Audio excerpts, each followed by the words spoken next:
A breakthrough COVID-19 coronavirus infection may not be super to have. But can it actually give you what's being called super immunity on social media?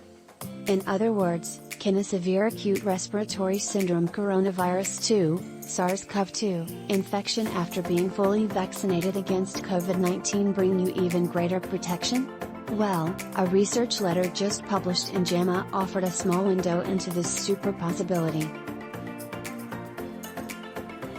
If you search for super immunity on social media, you will find plenty of posts such as the following. You'll also find mention of the study described by the JAMA research letter.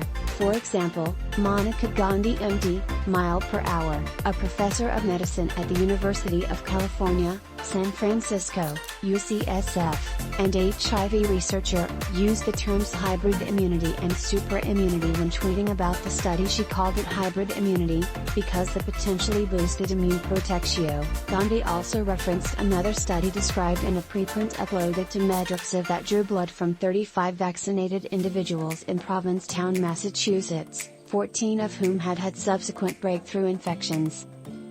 This preprint described how the blood of the breakthrough infection group had 28-fold higher levels of binding antibodies and 34-fold higher levels of neutralizing antibodies against the SARS-CoV-2 Delta variant than the blood of the rest.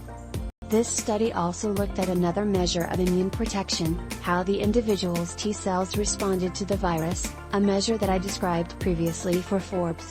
Those with breakthrough infections had a four-fold higher spike protein-specific CD8 plus T cell responses against the Delta variant than the rest of the study participants. Take all the results from this preprint with a bootful of salt though.